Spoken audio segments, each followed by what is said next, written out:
friends. Welcome to day 9 of The Circle Unbroken, Rooted in Soul, Responding in Our World. Today's topic is inner authority. I like the phrase of that just by itself, inner authority. There's something that's so hopeful with that. No matter what we may be going through in our lives, we can at any moment shift to inner authority. Isn't that something? So we will be exploring this today. And let me read two of the phrases. The reflection prompt is, where am I being asked to lead from within? And the best way to come into contact with this is to not be grandiose. There are specific ways that we are being guided, specific ways that we are being offered clarity. And the best way to come into contact with that is to look very small. It's like us to get very big. We want the big answers, the big picture, the big solution. Where am I going to? How is it going to happen? If I act on my inner authority, what am I assured of? We can tend to look at it very big, and these are significant questions. But the way to get really in touch with it is to go very small. It's making me think right now of a passage in Thérèse of Lisieux's book, in her autobiography, when she said, and this is such a great metaphor, if you read this passage, you could easily impose upon it a sense of self-deprecation or lack of self-worth. But the opposite is so. She realized that in her quest for holiness, she really wanted to be a saint, that she had to get smaller and smaller and smaller. And if we take that seriously, that's our path as well, to come into this moment, to come into that part of ourselves. Why? Because the ego gets very stroked when we think we're making big strides, when we have the big picture view. And oftentimes our next step is all we're given. And the way we know the next step is to get close with that small guidance. And I won't go into how the small is always the big, but just know that I hold that as true. The blessing words are, I trust the voice within. I stand in the strength of soul. This is true for you inasmuch as you can say you are free from any external challenges.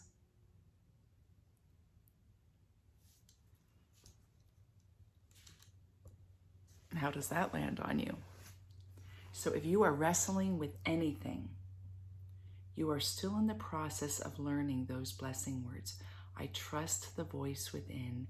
I stand in the strength of soul. If we are going to have impact in the world, true impact, the lasting impact, not impact that's wielded through false forms of power, which has impact as well, doesn't it? It will always come from the confidence that we have built in trusting our own soul. Do you have confidence in yourself? Probably you're somewhere on the spectrum.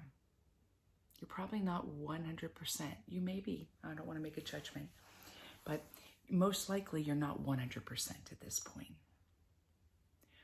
So I decided, I really was not sure I wanted to do this, but I decided it was the best way to approach this topic. And that is that I want to lay out 5 habits that human beings tend to have, you and me counted in there, that limit us from trusting our souls, that bound us, put us into a cage. And it's nice because they're black and white. But the nuance is when we unpack it for ourselves to see where the truth really is. I'm taking this directly from Joe Dispenza's work. One of the reasons I was hesitant about focusing on what needs to be healed is it can be very easy in a deep series like this to actually let that be license for more self-judgment. And that's not my intention here. For instance, we can see ourselves perhaps in each one of these wounds and say, oh my God, that's me. And then get on the whole hamster run on how much it's me and what do I need to do. And after all these years and that, which is just a waste of your energy. So I don't want to take us away from the deeper healing illuminations that can be contained in this topic. But I thought, well, maybe there will be a way, I'm going to trust my soul, that I can speak about it that allows it to have much more breadth and depth, where you can relax into it, release into the healing, and experience new life. I'm going to start with a story. I've used this story a fair amount when I was first entering into what was an active ministry, because I was still straddling the Catholic sphere and the non-denominational sphere. And so a lot of the stories I had came from books that were written by various Catholic authors. And this story is written from The Holy Longing by Ronald Rollhauser.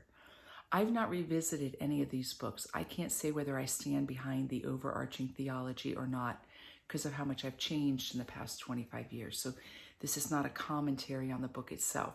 I do remember some very powerful, lasting points in there. And this story really stuck with me. I don't think I've used it in a very long time. So in this story, there is a woman who is in her 30s, and she has so much goodness in her life. She has great family, great friends, a career that she loves. She's in good health. She owns a home that she wanted to have. She does things that she longs to do. She's active. So she's got all of these great gifts in her life. But she didn't have something she wanted, and that was a partner. From the youngest years, when she was a little girl, she would dream of the dream that many had, the white picket fence with the 2 or 3 children, with somebody you love, building a home and a life together. And she didn't have it. She hadn't found that person. She was also aware that her clock was ticking, and this put pressure upon her because she really wanted to have kids. Well, in this longing, in this desire for what she believed her life was meant to look like, she slowly and slowly focused on the lack and was unable to rest in the abundance that was her life. So much so that she began to grasp and devalue herself and reach for anybody that seemed like an appropriate partner. And she entered into a relationship with somebody. And in that relationship, she gave herself away. Totally gave herself away. Long story short, she's waiting for him to propose and lying to herself about what she really wanted to happen. She decided, well, I'm a modern woman, I could propose. And that would be true if it were true. But her reason was really based on fear. She wanted to get this party started. She wanted to fast track, and she didn't even reflect much on whether she loved him or whether she liked him or whether she saw they were good partners. She had somebody and she wanted this next step to happen. So she proposed. And in that moment, he was caught off guard, and he opened up intimately to her and said, I don't love you. I was actually just in this relationship because I thought you had a lot of money. And with your inner security, I felt safe.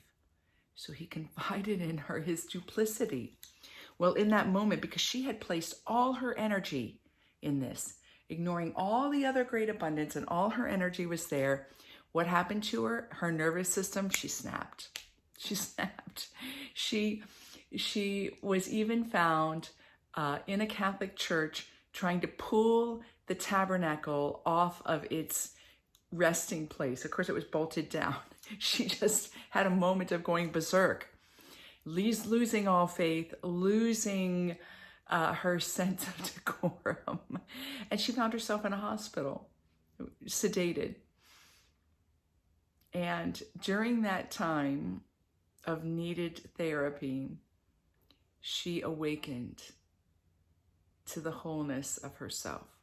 And she realized where she went off track.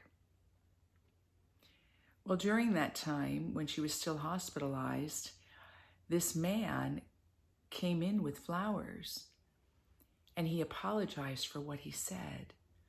And he said, I do love you. I was scared. And even though I started out wanting to be with you because of money, I didn't stay for that reason. And he was beautiful in what he professed to her. And so here she had somebody that loved her. And she had evolved to the point where she could be objective. And she looked at him and she said, but I don't love you. And I realized that I gave away my whole self, grasping after something I didn't have yet, thinking that I didn't have value or self-worth. She was able to get clear that her motivations weren't coming from something that was bad, but was coming from something that was a real gap in her, a real need for a healing, for a wound. And when that wound could be seen, it could be healed. She felt that she didn't have value, that if she didn't actually have the kids and husband, something about her was not enough.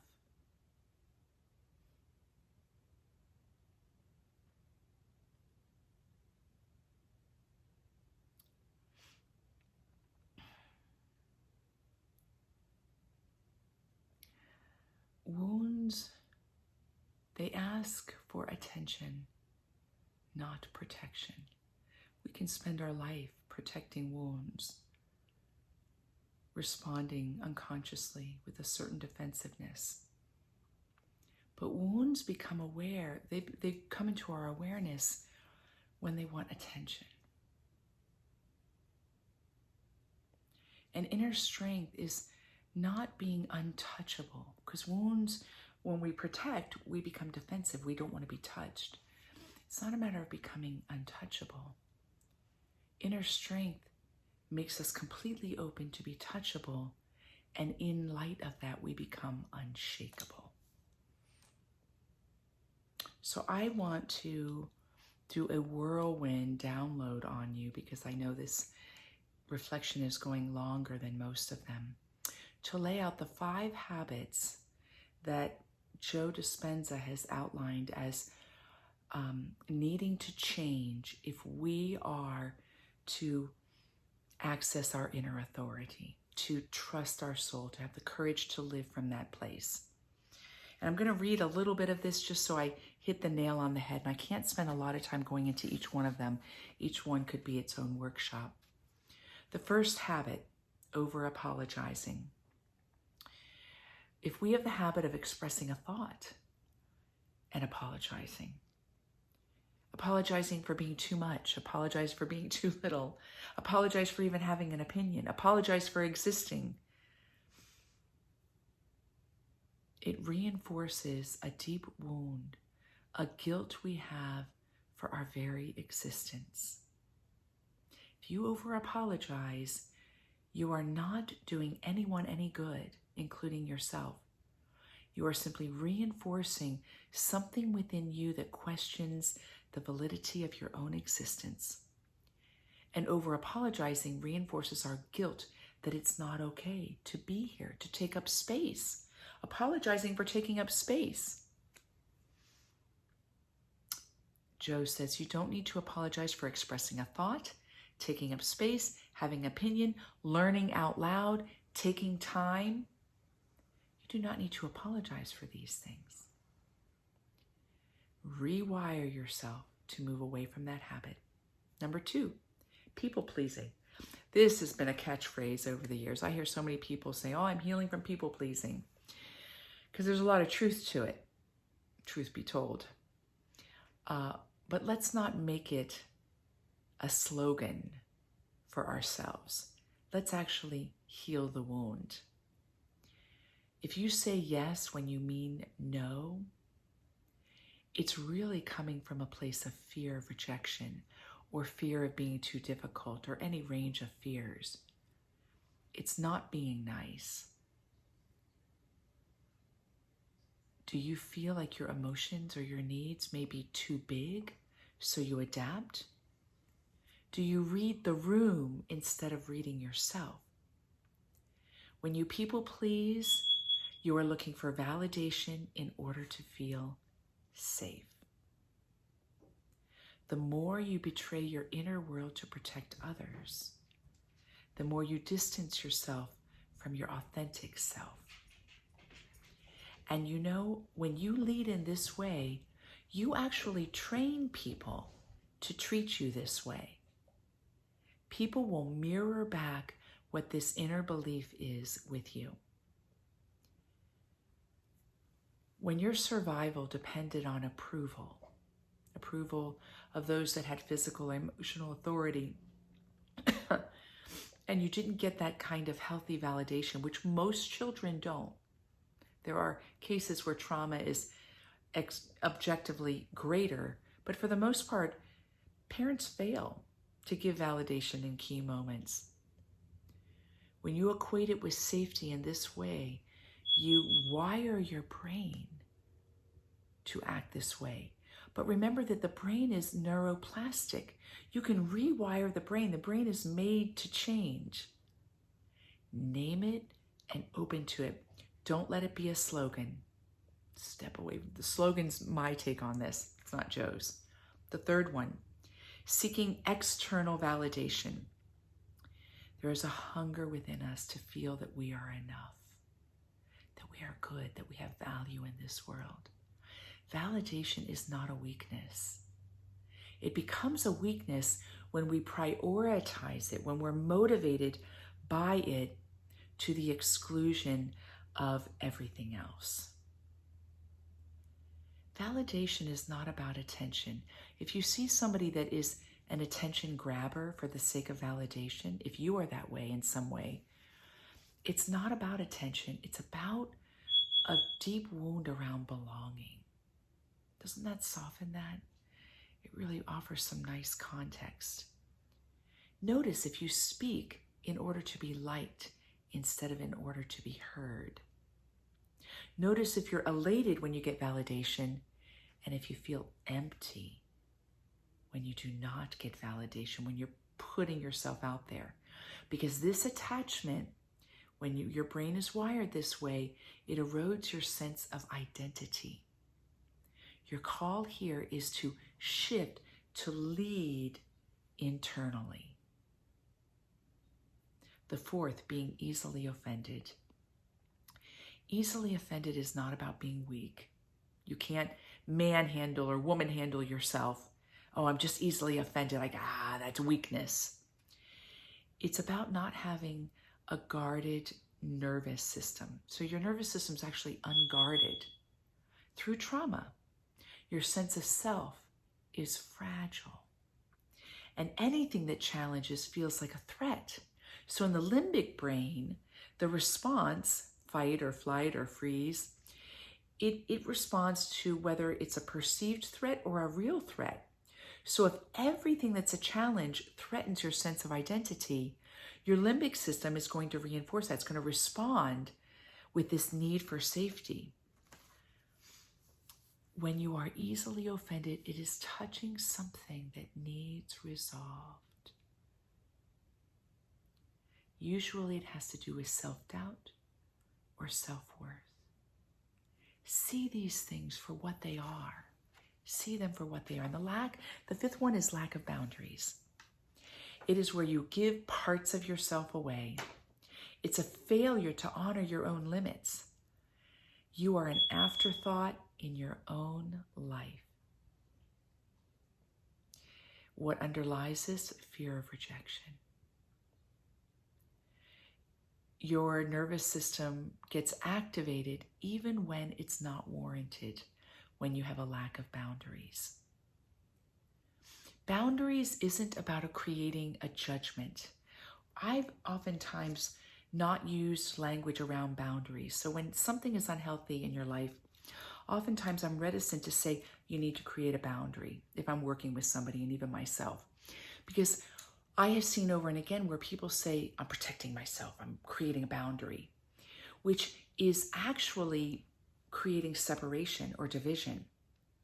That's not what we're talking about here. Boundaries is a recognition of what your own internal limits are, what your real needs are, and staying aligned with that. Boundaries do not create distance. They aren't like, get away from me. Boundaries create space so that you can feel safe in yourself and in your environment, and then respond with the appropriate yeses and nos to what works for you, to what's truly aligned. Now that's a whirlwind, isn't it? We did that so fast. And it's funny, just as we were talking, there's a fire alarm that needs a battery, it sounds like. So it's kind of like a little wake-up call, like boop, boop, boop, wake up, boop, boop, boop, wake up, boop, boop, boop, wake up. Let these 5 habits that need to change be springboards to give attention to the wounds that lay within you. And see if you can allow yourself to open up in the moment, in a very small way, to the soul that's there, that's you. Open up to the soul that's you, so that you can know in the moment what is giving attention and what is free of defensiveness or protection, and step forward. So today's practice is going to be solar plexus oriented. Solar plexus, the 3rd chakra, a little above the belly button. It is the center of the I am. We did an I am meditation yesterday. It's the center of the I am. And that is your sense of self, capital S. That is accessing your inner authority. Now, the inner authority is all of your being. I don't want to reduce it down to one part of you. But from a chakra standpoint, that is where the energetics happen that activate or create barriers around the freedom with the I am. So we're going to do just a simple exercise. The bija, the seed syllable, is Ram, R-A-H-M, R-O-H-M, R-A-M. It's spelled different in different traditions. And Ram is seen as the sound that opens the solar plexus so that you can experience your soul in a way that you can trust it. Now, when you come from that place, it frees you up to do what? Offer attention to your wounds instead of protection for your wounds. Okay? I invite you to close your eyes and bring your attention to the solar plexus. And if you're comfortable, put your hand a couple inches above the belly button. Put your hand there. And imagine or sense that there's a vortex of energy extending outward through the hand, and also at the same location in the physical body out the back. The feeling center is the front, the will center is the back. We're opening to the experience of the solar plexus. Breathe into the hand.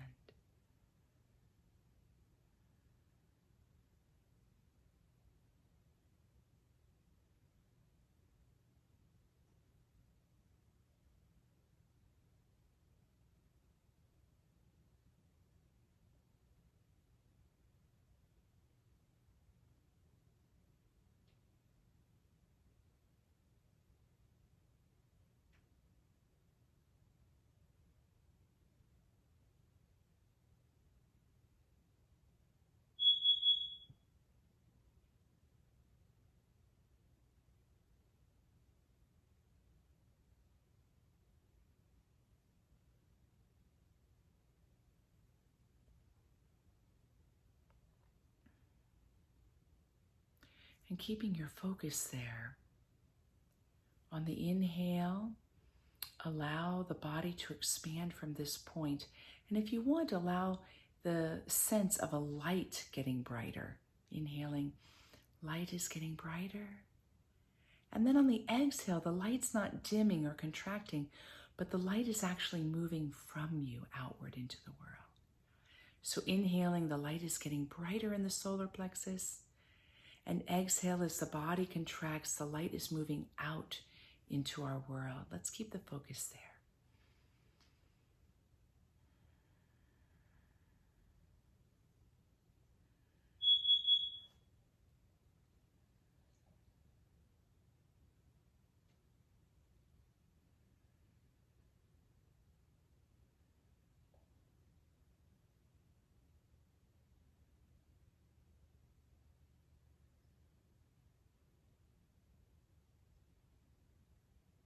And what we're going to do is we're going to tone the syllable Ram. Keep your focus on the breath. And so when you inhale, you're feeling and allowing the light to get brighter through your being. The I am.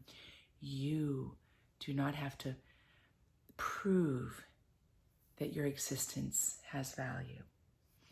On the exhale, we're going to tone the syllable Ram, and you're going to let that Ram amplify your energy outward. No agenda. No purposeful moving in any direction, just getting brighter. So inhaling, exhaling.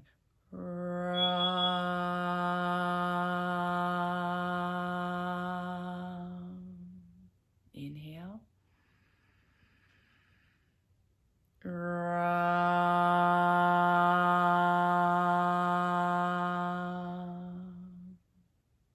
Inhale.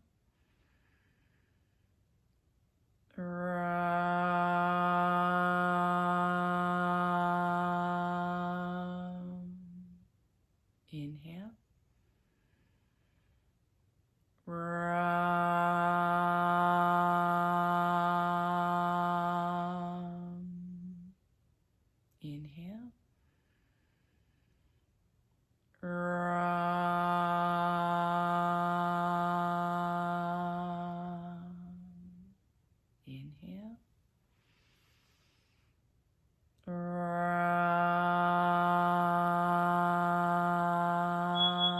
Inhale. Inhale.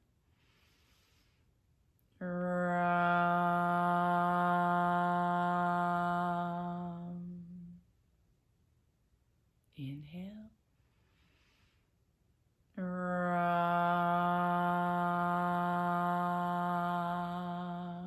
One more time.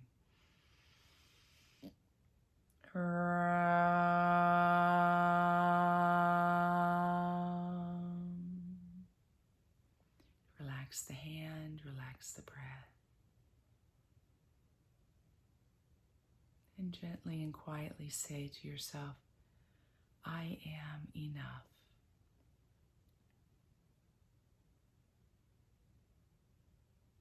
I trust my inner authority.